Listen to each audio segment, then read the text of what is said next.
The Watcher in the Walls. The house had been abandoned for as long as anyone could remember.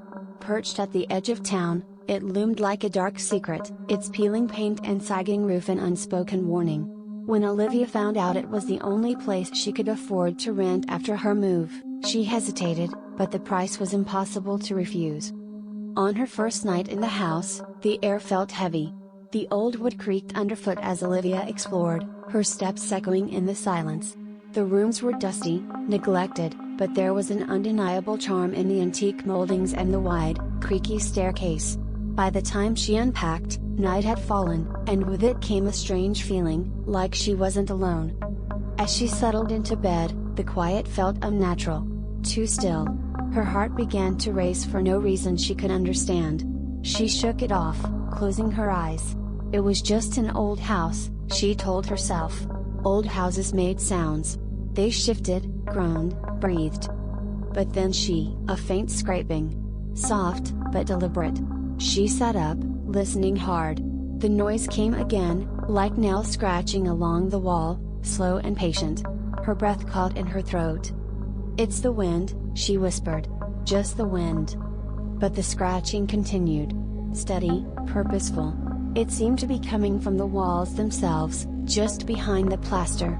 Olivia's eyes flicked to the corner of the room. In the dim light, she swore she saw a shadow shift, but when she blinked, it was gone. The next morning, she tried to brush it off. She had slept poorly, that was all. The day was spent cleaning, trying to make the house feel like hers, but the feeling of being watched lingered. Even in broad daylight, there were moments when she could swear she felt eyes on her. Cold, unseen, and waiting. That night, the scratching returned. Olivia lay frozen in bed, her heart pounding. This time, it was louder. Closer. She clutched the sheets, her mind racing. Rats. It had to be rats.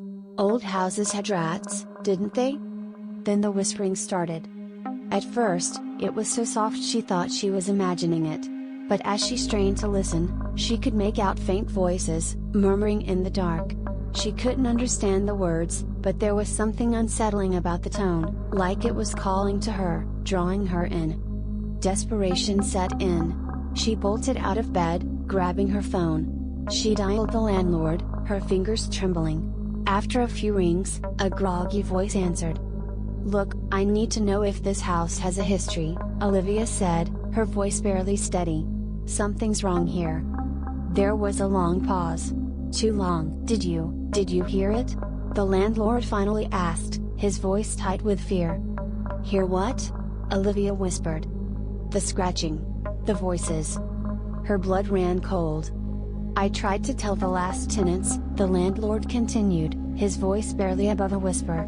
"But no one listens. They never listen." "What's in the house?" Olivia demanded. "There's something in the walls," he said. "It watches. It waits. And it wants out."